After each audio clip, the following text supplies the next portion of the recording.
Welcome to Real Talk with Father John. This is Father John Higgins, your host. I am a Catholic priest in ministry as a pastor of a large parish near Los Angeles. We discuss Catholic topics and invite you to participate by praying with us now. Let's bow our heads for a moment in silent prayer. And now we say together, glory be to the Father, and to the Son, and to the Holy Spirit, as it was in the beginning, is now, and ever shall be, world without end. Amen. Blessings to all our listeners today, especially those who are in need of our prayers and God's mercy and love. I'll be right here on the air every Tuesday at 6:30 p.m. Pacific Time. Welcome back, Father John, Real Talk with Father John. It's 6 o'clock this week. We started a half an hour earlier. We're going to continue to do that because that way I can get back to my parish or other things that I need to do at 7. And especially for those on the East Coast, hopefully it's a little bit more convenient for you to tune in at this time. A great hello to all my Facebook friends who are listening. I appreciate your questions and your participation in my Facebook page. Last week we talked about the sacrament of reconciliation or confession and what it's all about and things to confess and different kinds of sins. We've been going through the sacraments and this week I thought we'd talk about marriage. Marriage is a wonderful institution. I was looking back over my life. I think I've counted over 5,000 marriages that I've witnessed. When people ask me, Father, will you marry us? I'll say, no, you have to marry each other, because the sacrament of matrimony is between the couple. The priest is just there as a witness. They don't marry me. But it's just kind of a fun joke because it's a common thing. I've done lots of weddings. We're going to talk about marriage, what it is, and some experiences that I've had at weddings, and some advice that I always give couples in preparing for their wedding and for their marriage. So what is a marriage? Marriage is also called matrimony, which is a word that means to make into a mother. It's about parenthood. It's about a love between a man and a woman that is a covenant relationship. Remember, we talked about covenant relationship before in some of the other sacraments. A covenant is an unbreakable bond of love. God's covenant with us is unbreakable. No matter what we do, we can do the worst sin in the world and he will still love us.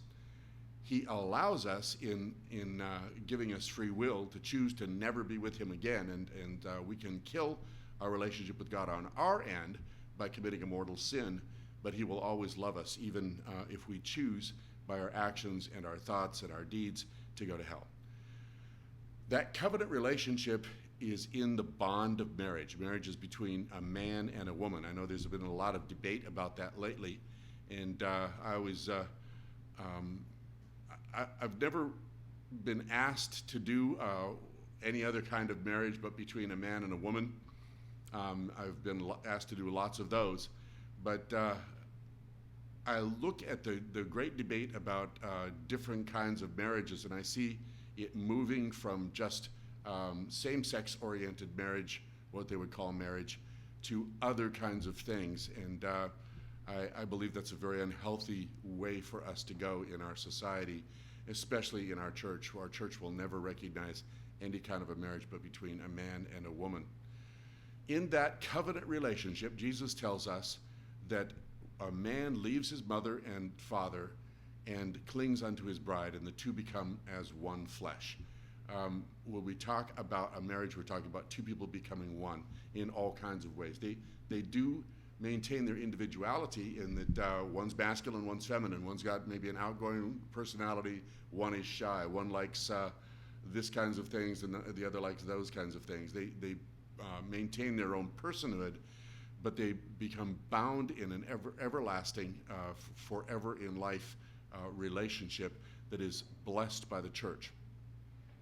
Now, when we use the word blessing, I'd like to explain a little bit about what that word means. I'm not sure if I've covered this before, but a blessing is not just the priest holding his hands over someone and imputing something onto them. A blessing, as you know, if you speak another language, one of the Romance languages or Latin itself, comes from the word, how many of you speak Spanish? How do you say blessing in Spanish? Bendición. In Latin, it's benediction. And it literally means bene, good, diction, words. good words. We speak the good word about and to someone, and that is what a blessing really is. When the priest blesses a marriage relationship, he does not so much add anything to it as recognizes the goodness of God's love that's already there and challenges it to grow, challenges it to stay as a covenant relationship for the rest of these people's lives. The two people become one flesh. The priest blesses that, and the community blesses that. The people there at the wedding and the parish community, the church blesses that marriage, and God blesses that marriage. The blessing of the priest is necessary in a marriage, but what is absolutely necessary is the commitment spoken to one another in love that includes three things. One, that it's done freely without any reservation, that it's a commitment to love, and it's a commitment to love for the rest of your life. And that's the essential of marriage. Usually couples get married at Mass, but it can be done at a marriage ceremony, and I've actually done one wedding in a bed. I'll tell you about that later. Marriage preparation consists of approaching the priest or the deacon or whoever's in charge of marriage preparation in a parish, and you need some certificates, some documents. First, both one or the other party, one or of the two must be Catholic. The other one must agree that they will not prohibit the Catholic person from practicing their faith and sharing their faith with any children from that union. If they're both Catholic, baptism certificate is necessary. A new copy of your baptism certificate must be presented. This proves that you've never been married in the Catholic Church before, because there would be a notation from your original parish. If you had been married, there's a notation on there, married such and such a date in such and such a parish. Your confirmation certificate is required, and statements by two people who've known you since age 14 saying that you've never been married before. That could be relatives, friends, anybody who's known you since age 14, and that needs to be, their signature needs to be witnessed by a priest or a deacon or another proper person in a parish. You also need a marriage license from the state that you're being married in, and marriage preparation classes in the Catholic Church.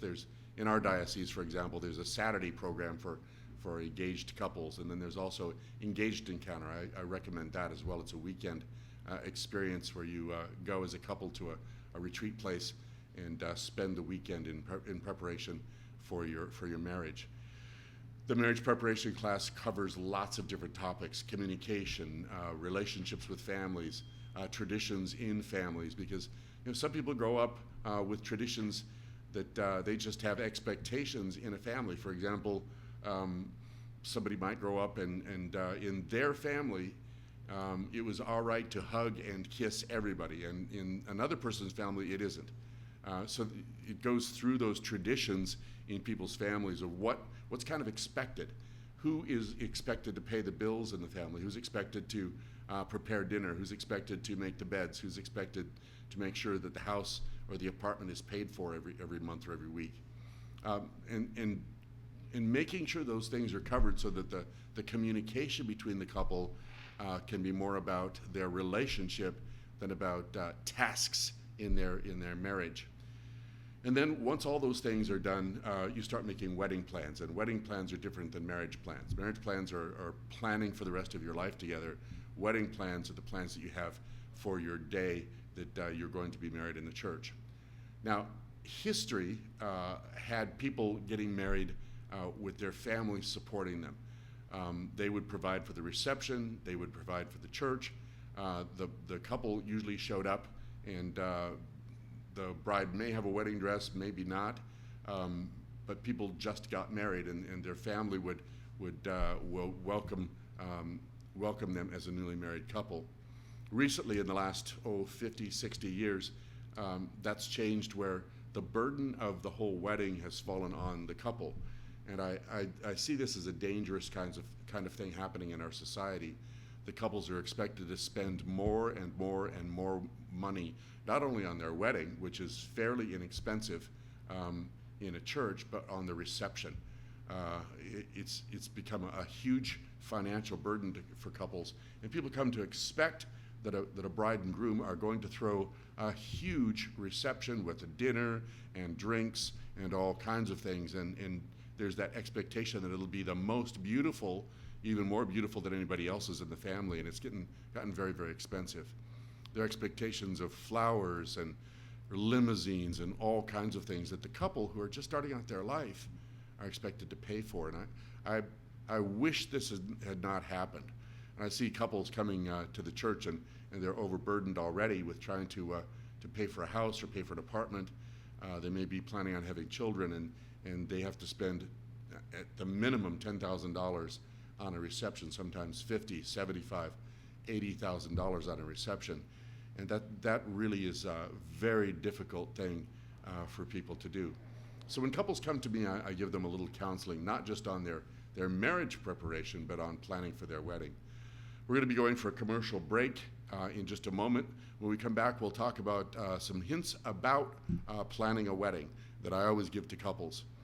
If you'd like to call in, the phone number is 562-217-4799 if you have a comment or questions about today's topic or anything else that has to do with the Catholic Church. God bless. We'll be back very soon. Computer repair done right. Have a virus? Is your computer too slow? Call us at 562-381-2702. Let our team handle it. We can get your computer back to normal, and with our $19.99 optimization package, your computer will be better than ever. Call 562-381-2702 or visit our website, pcsmartteam.com.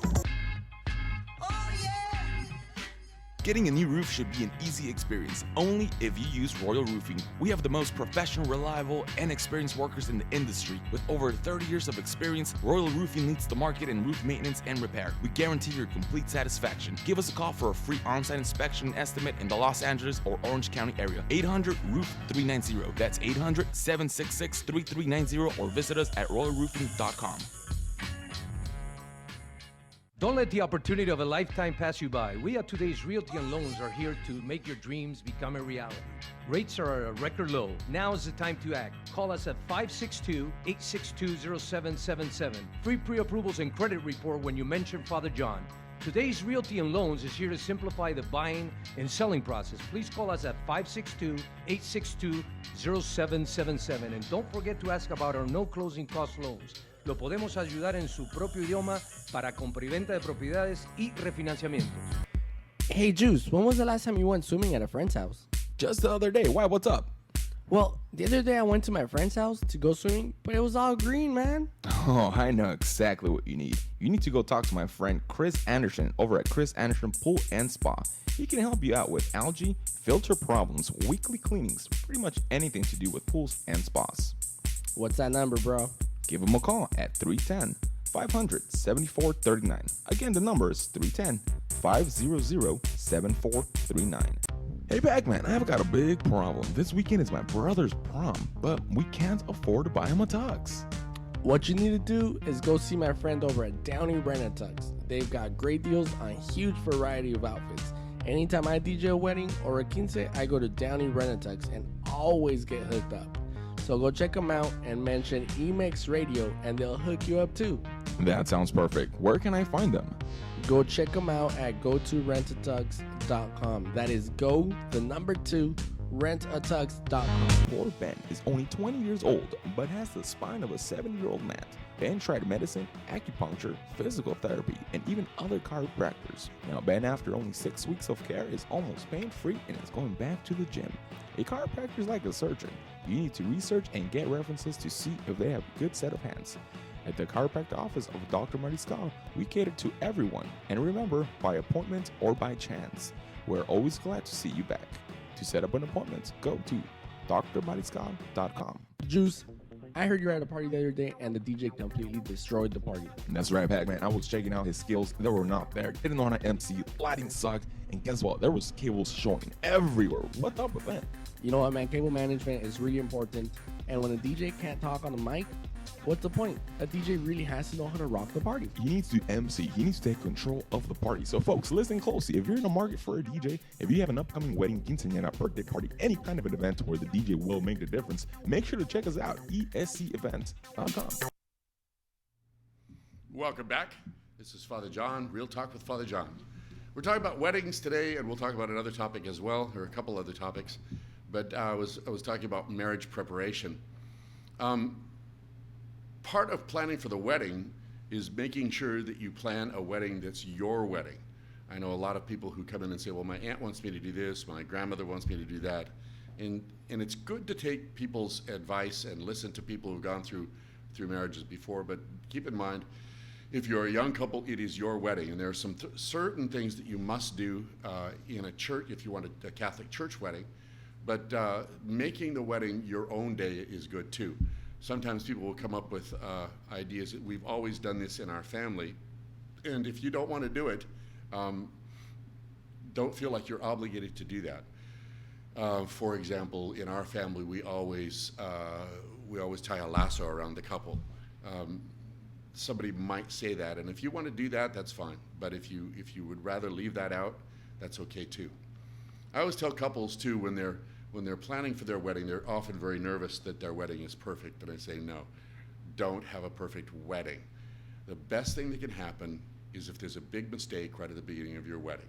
If the flower girl cries, if the little boy with the rings takes off running and they have to chase him, that's a good thing. You can't orchestrate that, but if somebody does something like that, the bride and groom should smile, because the whole wedding will turn from being a formal event into a family event, and that's what you want. You want people to be relaxed and enjoying the day, not sitting there hoping that nothing goes wrong. The worst thing that could possibly happen is that you have a very, very perfect wedding and everybody is bored. That's not a good wedding. So if something happens, I've seen some things happen at weddings that were big mistakes, but we cover them. I saw a cameraman, for example, back into a table with some glass things on it, and they broke. And we cleaned it up. You know, it kind of gave I would never wish that on anybody, but if there's a big mistake, it's not a big deal. It does not hurt your wedding if somebody makes a mistake and knocks something over. I've seen flower stands fall over. I've seen different things happen on hot days. I've seen people get a little woozy, and we go get them a glass of water. We get them a cold towel, a cold wet towel, so they can kind of wipe off a little bit. So what do you do to prepare for your wedding? First of all, don't worry. Things will go just fine at your wedding. Unless you decide to do something wrong, nobody else can ruin your wedding. So don't do that. The priest is there to protect you. We have a wedding coordinator at our parish named Tammy. She will protect the couple from just about everything. She's there to help, and that's what wedding coordinators in churches are for. Marriage coordinators are wedding coordinators that help you with the reception and things. Those are a different situation. But marriage coordinators in churches are there to help the couple, to protect the couple from people who want to do things that they should not do at weddings, and to be of service. And that's what the priest is there for as well. I've seen wedding coordinators, and I myself have had to intervene when people did some not such nice things at weddings, and we'll talk about that in a little bit too.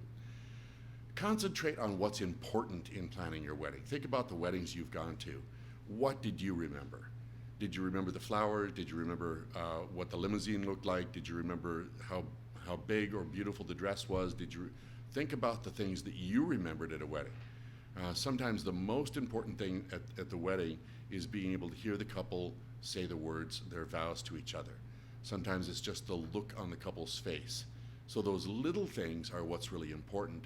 The big things like how many flowers you have and those kinds of things, they really don't make that much of a difference in a wedding. It's nice to have those things, but concentrate on what's really important, and that's the love that you have for each other as expressed in your vows and as expressed in your love for your family. Don't do too much and don't do too little. I know people that want to do every little ceremony. They want coins, they want lasso, they want a rosary and a book, They want flowers to the Blessed Virgin Mary. They want all kinds of little side ceremonies. And although some of that is good, if you have everything you've ever seen anybody do in a wedding in your wedding, people will get bored with it. Also, if you're going to have action at a wedding, for example, if you're going to be presenting flowers to the Blessed Virgin Mary and you're going to be processing over to do that, you want music to accompany action. And you never want music that doesn't accompany action. Somebody standing and singing a solo while people just watch bores people to death. So don't put in things that don't accentuate what's really important, and that's you and your vows and the sacrifice of the Mass. Music, pictures, environment, flowers and such, those things are important, but they're not nearly as important as those things. You should choose music that's uplifting and sacred and good. I've seen people bring in a boombox and they want their favorite song played, a disco piece or something from their past, and it never, ever, ever works. I've seen people with cameras. Most professional camera people are really good, and I always tell photographers, so long as people are watching the wedding and they're not watching you, then things are fine. The minute that you start attracting attention, then it's not good. But I've seen people who are there, and the only reason they're there is to take a lot of pictures. Recently, everybody in the world has a cell phone, and I tell you, I see brides come down the aisle, and people are more concentrated on their cell phone than they are on the bride. And they're watching the bride through their cell phone. They don't actually look at the bride. They're looking at their cell phone while they're taking a film of her coming down the aisle. And I wonder if that isn't just removing ourselves from the whole celebration of what's going on. I have a cell phone and I use it probably myself too much, but I never try to put my cell phone between myself and an experience, direct experience with a human being. The photographers usually do a good job, but I've had situations where people with cameras did the wrong thing. One of my first weddings that I did in my first parish, the photographer, the video photographer, was in the days when they had those great big huge lights. They've gotten rid of those now, and they had to plug them into a wall socket. He was actually climbing over people. He was standing on the pew, not on the floor, but he had climbed up on the pew and was climbing over people, putting his fanny into people's faces as he was taking the video. And I told him to get down 3 times, and he ignored me. So I walked over and unplugged his video cord and just started wrapping it around my arm and told him to get out of the church. That's to protect the integrity of the wedding. Now, I've never had a conflict with a video person since then in 32 years, probably 31 years since I've had a conflict with a video person. But if somebody is ruining a wedding by climbing over people, I'm going to do something about it to protect the integrity of the wedding and to protect the bride and groom. About 3 years ago, I was doing a wedding, and a young lady in her mid-20s decided she was going to come up and take a picture of the couple standing behind me. And I said, "You can't come up here." And she said, "No, it's cool, cool out." And when I said, "No, you need to go sit down," she says, "What's your problem, dude?" Well, our wedding coordinator was right on her and escorted her quickly to her seat. The couple who was getting married were tremendously embarrassed. We don't want anything embarrassing to happen at a wedding, but sometimes they do. And we try our best to be kind and gentle, but we don't want anything to ruin your wedding. The environment, sometimes people have too many flowers. There's nothing, there's no such thing as too little flowers. If you can't afford flowers, please don't worry about it. Lots of people don't even, especially the guys, don't notice flowers at all. They're there to watch you get married, and they really don't care if there's flowers or not. But you want the environment to be a beautiful accentuation to who you are, not the other way around. You don't want to get lost in the things that you've placed in the sanctuary, like flowers. During your wedding, please relax. I always tell couples, you are going to forget everything when you get there. They can go to the rehearsal, they can rehearse over and over their vows, and they're going to forget everything. It's one of my jobs as the priest celebrant to tell people to breathe, to tell people when to stand, when to kneel, what to say. I've actually reached out and grabbed a groom by the hand. He was shaking so hard so he could get the ring on his bride's finger. I'm there to help, and I really help people in trying to make sure that their wedding is a good experience for them, and they forget things. They're high on life right at that moment, and it's their day, and I don't expect them to remember much of anything at all. So I prompt them. I tell them all kinds of things during the wedding, and I try to get them to smile. One thing that I do that kind of surprises people is I'll as soon as the bride and groom get up to the front, I whisper, "Are you nervous?" And they'll always, yeah. And then I'll announce to everybody, they're really nervous today, which makes everybody laugh and everybody relax. So it turns it into everyone feeling good for the young couple instead of the other way around. What to do during your wedding is just try your best to relax and enjoy the time you have there. Prepare for your wedding, hopefully by going to the sacrament of reconciliation or confession if you need that, and so that you can receive Holy Communion worthily on the day of your wedding. And tell your wedding party if they can go to confession and be prepared to receive communion. That would be very good too, because it isn't just a secular event with the church added on. You're talking about your wedding with a reception added on, and being able to receive the body of Christ at your wedding and the blood of Christ at your wedding is very important. And so prepare to do that by going to confession, going to the sacrament of reconciliation before your wedding. After the wedding, our wedding coordinator brings the bride and the groom and the best man and maid of honor back into the sacristy so that we can sign the marriage documents, and they can have a glass of water and take a deep breath and put their face into the air conditioner and cool down because they've got a big, huge day ahead of them. We have a commercial break coming up. Please come back, or please stay with us while we go on our commercial break. We'll continue talking about weddings in a moment. If you'd like to call with a question, 562-217-4799. That's 562-217-4799. God bless. Be right back. Computer repair done right. Have a virus? Is your computer too slow? Call us at 562-381-2702. Let our team handle it. We can get your computer back to normal, and with our $19.99 optimization package, your computer will be better than ever. Call 562-381-2702 or visit our website, pcsmartteam.com. Getting a new roof should be an easy experience, only if you use Royal Roofing. We have the most professional, reliable, and experienced workers in the industry. With over 30 years of experience, Royal Roofing leads the market in roof maintenance and repair. We guarantee your complete satisfaction. Give us a call for a free on-site inspection and estimate in the Los Angeles or Orange County area. 800-ROOF-390. That's 800-766-3390, or visit us at royalroofing.com.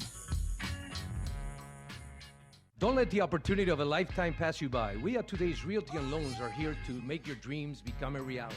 Rates are at a record low. Now is the time to act. Call us at 562-862-0777. Free pre-approvals and credit report when you mention Father John. Today's Realty and Loans is here to simplify the buying and selling process. Please call us at 562-862-0777. And don't forget to ask about our no closing cost loans. Lo podemos ayudar en su propio idioma para compra y venta de propiedades y refinanciamientos. Hey Juice, when was the last time you went swimming at a friend's house? Just the other day. Why? What's up? Well, the other day I went to my friend's house to go swimming, but it was all green, man. Oh, I know exactly what you need. You need to go talk to my friend Chris Anderson over at Chris Anderson Pool and Spa. He can help you out with algae, filter problems, weekly cleanings, pretty much anything to do with pools and spas. What's that number, bro?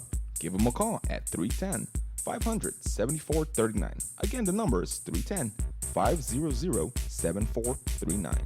Hey Pac-Man, I've got a big problem. This weekend is my brother's prom, but we can't afford to buy him a tux. What you need to do is go see my friend over at Downey Brandon Tux. They've got great deals on a huge variety of outfits. Anytime I DJ a wedding or a quince, I go to Downey Brandon Tux and always get hooked up. So go check them out and mention EMX Radio and they'll hook you up too. That sounds perfect. Where can I find them? Go check them out at go2rentatux.com. That is go, the number 2, DownyRentATux.com. Poor Ben is only 20 years old, but has the spine of a 7-year-old man. Ben tried medicine, acupuncture, physical therapy, and even other chiropractors. Now, Ben, after only 6 weeks of care, is almost pain-free and is going back to the gym. A chiropractor is like a surgeon. You need to research and get references to see if they have a good set of hands. At the chiropractor office of Dr. Mariscal, we cater to everyone. And remember, by appointment or by chance, we're always glad to see you back. To set up an appointment, go to drmariscal.com. Juice, I heard you were at a party the other day and the DJ completely destroyed the party. That's right, Pac-Man. I was checking out his skills. They were not there. Didn't know how to MC. Lighting sucked. And guess what? There was cables showing everywhere. What's up with that? You know what, man? Cable management is really important.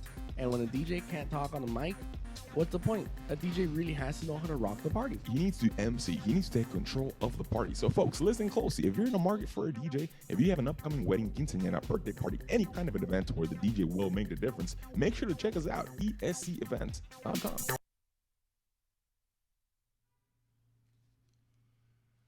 Welcome back. Real Talk with Father John. We're talking about weddings, and I just had a phone call during the commercial break. One of my good friends from Facebook asked me, or she told me a little story and then asked me a question. She said that when she got married, the church mandated that there was a year preparation period before anyone could get married, and during that year, planning the wedding and the reception and everything, that they kind of the couple kind of got lost in all of that and they drifted apart. It sounds to me like she said. And she asked, do I think that a year's long enough to plan for a wedding, to truly prepare for a wedding?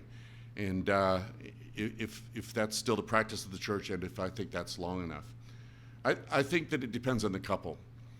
If a couple has known each other for several years and they want to get married within 5-6 months, and they can get their marriage preparation done in 5 or 6 months, that's all right, because they've been planning on getting married for quite some time. But if it's a couple that's fairly new to each other and they get married within they get engaged within the first few months that they meet, I really believe that a year probably is not long enough to wait before your wedding. You really need to know each other much better than just 1 year can prepare you for in a relationship. And I've seen lots of couples get married that knew each other for quite some time, for years and years, 7, 8, 9 years, and that was sufficient because they really knew each other. But I think a couple that, like I said, hasn't known each other, I don't think a year is long enough. I would just guess that probably if you've been really serious about each other for 3 years, and that's just a guess, that you will know each other well enough to do marriage preparation in the Catholic Church and truly get married in the church, and that everything will be okay. But that we're going to talk a little bit about this when we talk about annulments. You must really discern your relationship before you have a valid marriage in the Catholic Church. What to do after your wedding, as soon as your wedding's done. I was saying that in our parish and in lots of parishes, the bride and groom, the best man and maid of honor, are escorted into the sacristy after they walk down the center aisle. They come around the church and go into the sacristy for the signing of the documents. In California, the best man and maid of honor sign and the priest signs. The bride and groom have already signed before the marriage with the marriage license.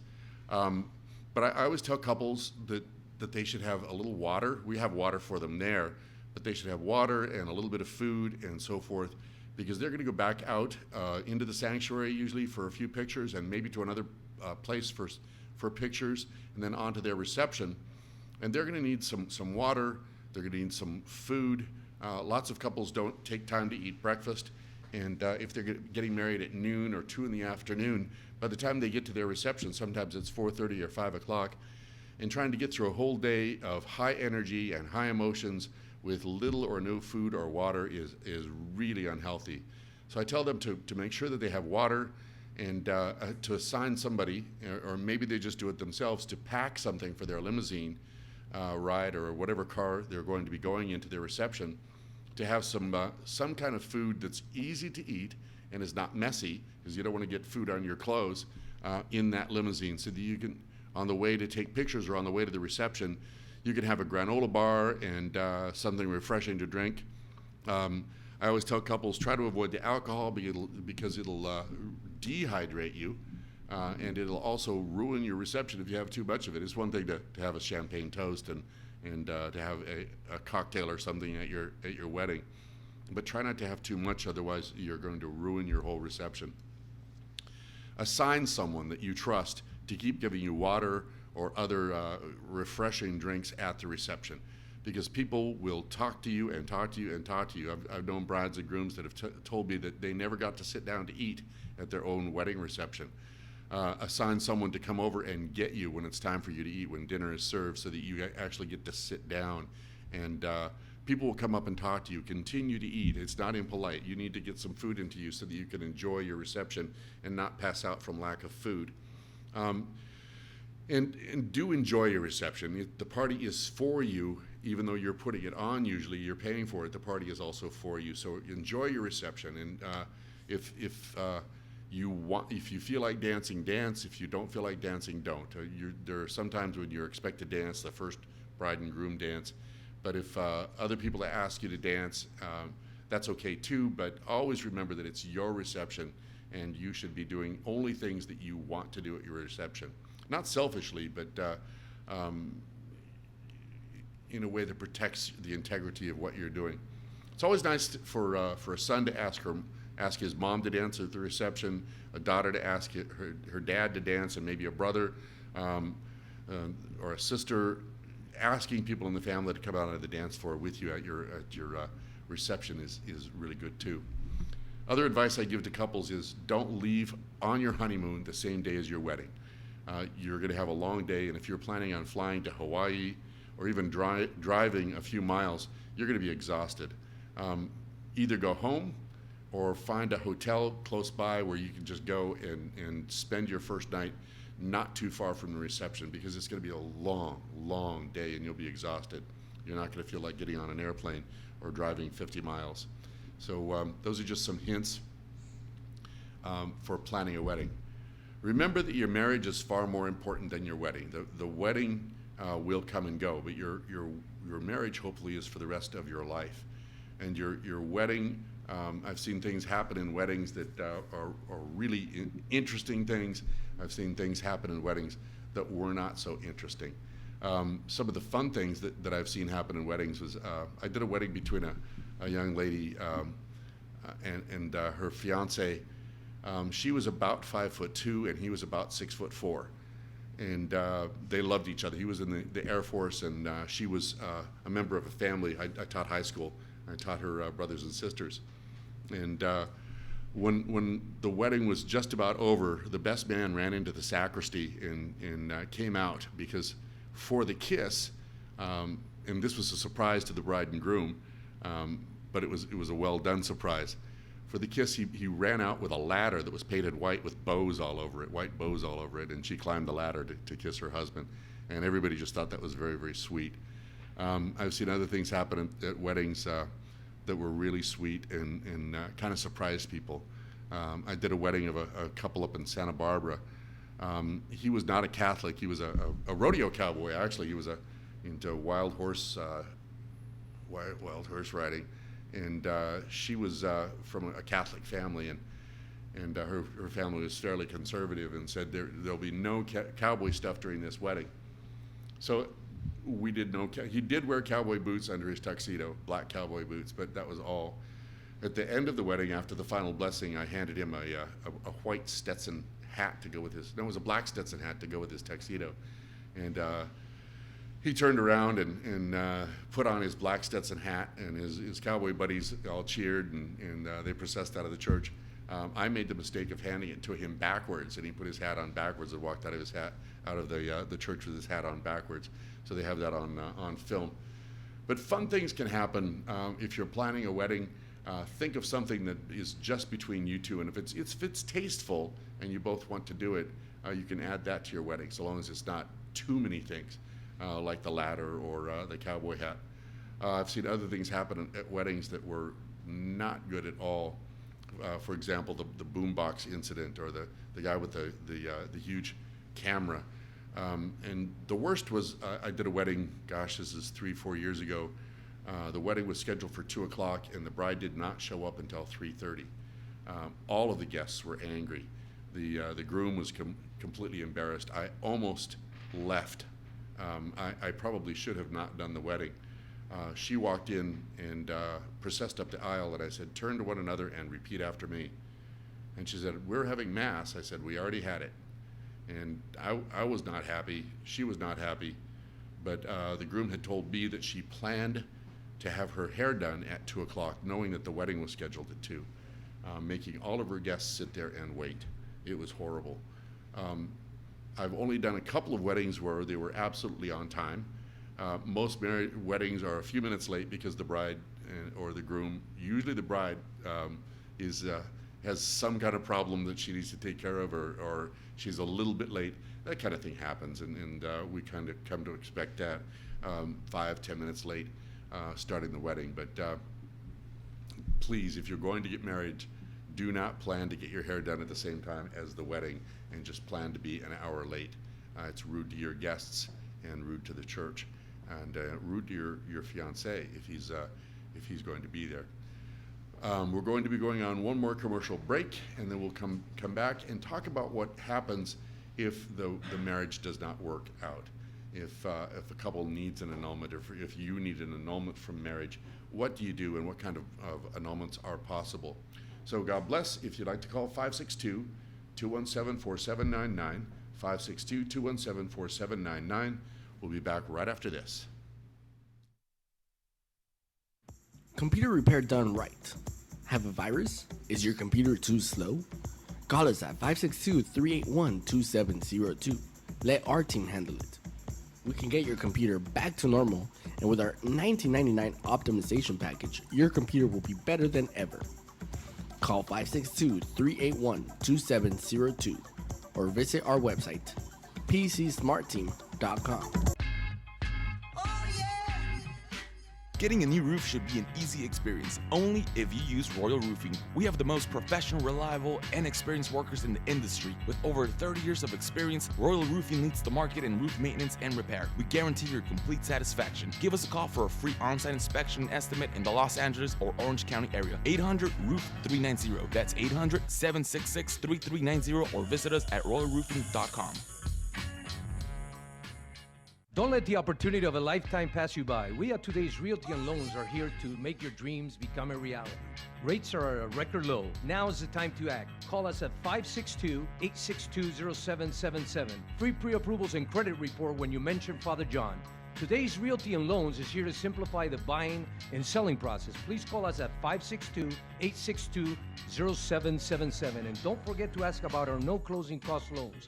Lo podemos ayudar en su propio idioma para compra y venta de propiedades y refinanciamientos. Hey Juice, when was the last time you went swimming at a friend's house? Just the other day. Why? What's up? Well, the other day I went to my friend's house to go swimming, but it was all green, man. Oh, I know exactly what you need. You need to go talk to my friend Chris Anderson over at Chris Anderson Pool and Spa. He can help you out with algae, filter problems, weekly cleanings, pretty much anything to do with pools and spas. What's that number, bro? Give him a call at 310-500-7439. Again, the number is 310-500-7439. Hey Pac-Man, I've got a big problem. This weekend is my brother's prom, but we can't afford to buy him a tux. What you need to do is go see my friend over at Downey Rent-A-Tux. They've got great deals on a huge variety of outfits. Anytime I DJ a wedding or a quince, I go to Downey Rent-A-Tux and always get hooked up. So go check them out and mention EMX Radio and they'll hook you up too. That sounds perfect. Where can I find them? Go check them out at gotorent2tux.com. That is rent2tux.com. Poor Ben is only 20 years old, but has the spine of a 7-year-old man. Ben tried medicine, acupuncture, physical therapy, and even other chiropractors. Now Ben, after only 6 weeks of care, is almost pain-free and is going back to the gym. A chiropractor is like a surgeon. You need to research and get references to see if they have a good set of hands. At the chiropractic office of Dr. Mariscal, we cater to everyone. And remember, by appointment or by chance. We're always glad to see you back. To set up an appointment, go to drmariscal.com. Juice, I heard you were at a party the other day and the DJ completely destroyed the party. That's right, Pac-Man. I was checking out his skills. They were not there. Didn't know how to MC. Lighting sucked. And guess what? There was cables showing everywhere. What's up with that? You know what, man? Cable management is really important. And when a DJ can't talk on the mic, what's the point? A DJ really has to know how to rock the party. He needs to MC. He needs to take control of the party. So, folks, listen closely. If you're in the market for a DJ, if you have an upcoming wedding, quinceañera, birthday party, any kind of an event where the DJ will make the difference, make sure to check us out, escevents.com. Welcome back. Father John with Real Talk with Father John. We're going to talk a little bit about Christian or Catholic annulments. I have people come to me. They've been married, and either they want to get married again, or they've realized that they need an annulment in the church, and they want to apply for an annulment. And sometimes it's very easy, and sometimes it's not, depending on what kind of an annulment they need and what the situation was. There are different kinds of annulment. The first and easiest kind to apply for and to have granted is what's called a lack of form annulment. This is when a Catholic person is married outside of the Catholic Church. Let me give you an example. Tom and Lucy are engaged to get married. They run off to Vegas. Tom is a Catholic. Lucy is not, or maybe Lucy is. They get married in Vegas at the chapel of What's Happening Now. He's dressed as Elvis, and she's dressed as Princess Louise. Doesn't make any difference how they were dressed, really. But a Catholic must be married to the Catholic Church in order for it to be a valid marriage in the Catholic Church. So Tom comes back, and he doesn't make it with, I forget what her name was, and he wants an annulment. That's a very easy one. All he has to do is prove that he was not married in a Catholic church, that his marriage was in such and such of a chapel in Las Vegas, not Catholic, and the church would grant an annulment. The annulment is based on the fact that he did not follow Catholic proper form in getting married. So that's called a lack of form annulment. It's available to men or women. I'm just using Tom as an example. I don't even know who Tom is. The next one is harder. It's called a formal trial annulment. A formal trial annulment is the recognition that there never really was a Christian marriage from the beginning, that something unknown to the priest and to the couple at that time, or maybe to one person but not the other person, made their wedding vows, their marriage invalid in the Catholic Church. And that could be quite a few things. And they're called impediments to Christian marriage.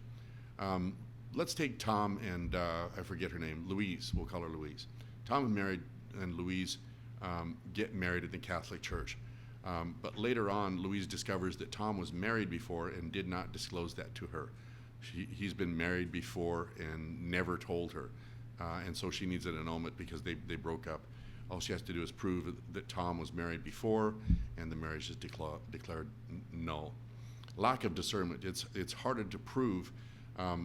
Tom and Louise get married, but they can prove later that they really didn't know each other as well as they should have in order to get married. I think that's what Anna Marie was talking about in her question, that they did not really discern what Christian marriage was, and they did not know each other really enough to get married in the Catholic Church.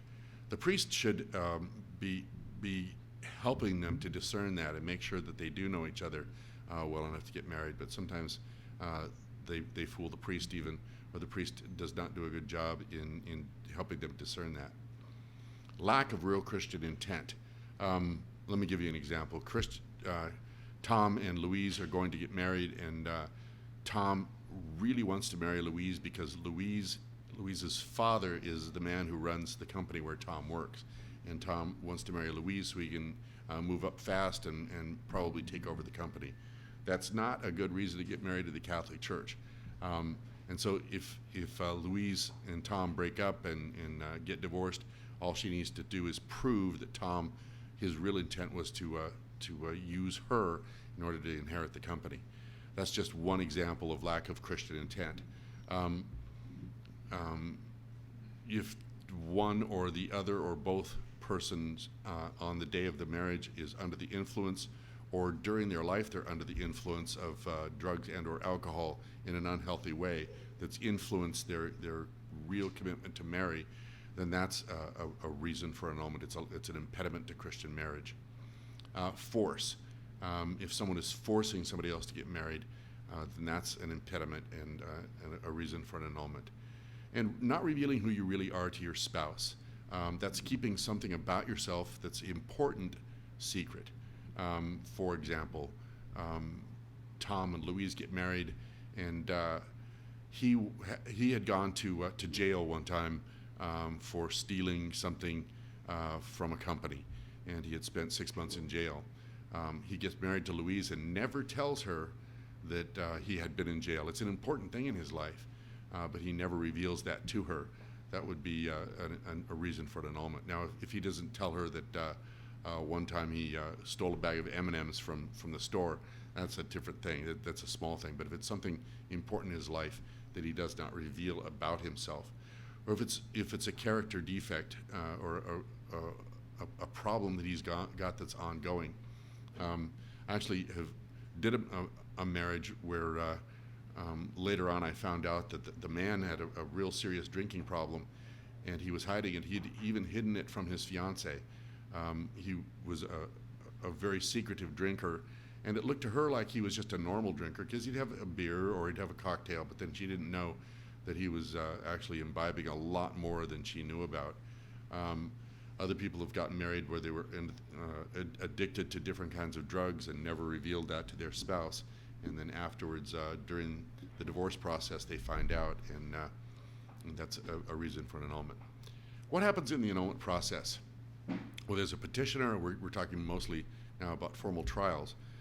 There's a petitioner, the person who wants the annulment, the respondent, the other person, and then witnesses. There need to be at least 2 witnesses who have known the petitioner and the respondent since they were married. The priest gives a questionnaire to the petitioner to fill out. I think there are 62 questions currently in the questionnaire, and those are sometimes they're pretty gut-wrenching questions. They talk about why did you get married? What do you think was the problem in your relationship? There are other questions that aren't so difficult, just kind of information questions, but once that questionnaire is filled out, it's brought back to the priest in the parish. He writes out a letter of testimony and sends it off to the archdiocese. The archdiocese reviews that, and it is reviewed by what's called the tribunal. There are 3 priests who get together and judge whether or not the annulment should be granted. The respondent is also sent a questionnaire. It's not as long as the petitioner's questionnaire, and the respondent has 6 months in which to respond. If they respond right away, that's fine. They can proceed, but if the respondent does not respond, they proceed without them. And then witnesses. The petitioner gives the names and addresses of 2 witnesses. And when choosing witnesses, I always tell petitioners, choose somebody who will actually answer the questionnaire and send it back. It's not just somebody who knew you, but somebody who will actually sit down and take the time to write the answers to the questions and send it back to the marriage tribunal at the archdiocese. Those questionnaires are sent out by the archdiocese, and the goal here is not to find out who's at fault or who's to blame, but to find out whether there was a real Christian marriage from the beginning. The parish priest is to assist the couple and give testimony as to the veracity of the testimony of the parishioner, and then you wait for the judgment to come back from the archdiocese. It's all about discovering what really happened rather than trying to blame somebody. Sometimes when there's an annulment granted, there's an addendum to the grant of nullity put on by the diocese, and that would say, for example, Tom, if he's going to get married again, needs to see a marriage counselor himself to talk to make sure that he's worked through such and such an issue before he can get married again in the church. That freedom to marry again in the Catholic Church depends on that. And so what if you're divorced and you have not got an annulment? Can you still receive Holy Communion in the Catholic Church? Well, so long as you're not in another relationship, yes, especially if you're not yet married. Let's say you've been divorced for anywhere from 1 day to 10 years, and you're living a single divorced life. You can still receive Holy Communion in the Catholic Church, especially if you are not the one who did the divorcing. If you've divorced for a good reason, and you don't feel that there's any sin in that, and you've talked to a priest and the priest agrees that there wasn't any sin in why you divorced, then you can still receive communion at the Catholic Church. That covers annulments for this evening, and I've also got some topics, some questions that I received in email. And the first one is, do you guys still believe in purgatory?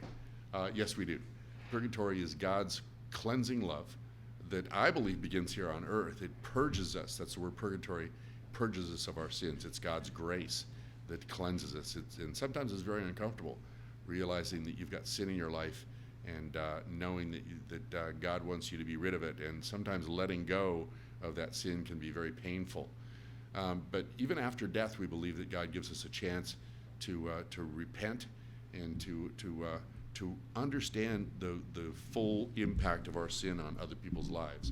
It isn't God punishing us, it's the natural and supernatural repercussions of what our sin has been in our life. If we've been stingy and mean and so forth, but we're repentant and want to be forgiven, we might have to realize how stingy and mean we were and realize all that did to all the people and how it affected other people and the pain of realizing what we've done. But it's purging. It's to cleanse us from our sins so that we can come into the presence of God absolutely perfected by His grace. It's not about us being punished. It's not about us working our way into heaven. It's about Him holding our life before us, and it's a cleansing grace that purges our sins and burns them right out of us in realizing who we are and what we've done and coming into God's perfection and realizing His forgiveness and that conversion that will happen when we see Him face to face. Another one is, if the Pope is human, how can he be infallible? Well, the Pope is not personally infallible. The Pope is infallible when he makes ex cathedra, that means official or from the chair statements, and when in union with the whole church, either through an ecumenical council, a council of all the bishops in the church, or in union with the church of something that we've believed since antiquity on matters of faith and morals. So let me give you a couple of examples. The Pope tomorrow could announce infallibly that we Catholics believe that the Bible is the Word of God in human words, because we believe that since antiquity. It's something that has to do with faith. It's about the Bible. He's not just making an off-the-hand statement about something. What can he not do? He cannot declare tomorrow, for example, something that is still in question without an ecumenical council. For example, I can't think of anything right off the top of my head, but let me give you something ridiculous. He could not say tomorrow that priests will never, ever, ever again be married in the Catholic Church, because that's not something we've believed since antiquity. It's something that could change. That's a man-made rule. There's nothing in Scripture that says that we cannot be married. And there may come a day when priests will be allowed to be married in the Catholic Church. I don't see it happening in my lifetime. But usually when the Pope is going to make an infallible statement, and he's only done so twice in all of history, he calls an ecumenical council and discusses it with the council. And when the council agrees with him, then he makes an infallible statement about faith and or morals. Only the two that he has made statements about are matters of faith, not about morals. But he could say, for example, abortion is absolutely immoral in an infallible statement because it's in union with the church and it's something that we've always believed. Another one is, why did the Pope say that Protestants or other Christians are ecclesial communities and not churches? Some people took that as an insult, that the Pope did not call other Christian communities churches. He called them ecclesial communities because we believe that the church is one, that our Protestant brothers and sisters, our evangelical brothers and sisters, our non-denominational brothers and sisters are part of our church. They may disagree with us on some things, but there is only one church, and we are all part of it. They're part of the family. And so there are ecclesial communities within the one church. They don't recognize the Pope. We don't expect them to follow our rules, but they're our brothers and sisters in Christ. We've only got a few moments left.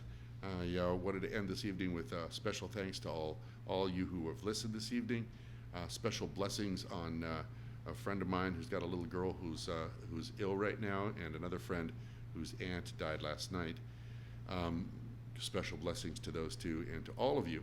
And special blessings on our nation as we go through some very difficult times with our government and with persecution of Christians, persecution of the church, and with some very strange things that are happening in our government right now.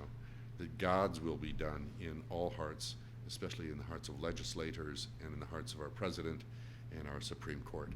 So God bless.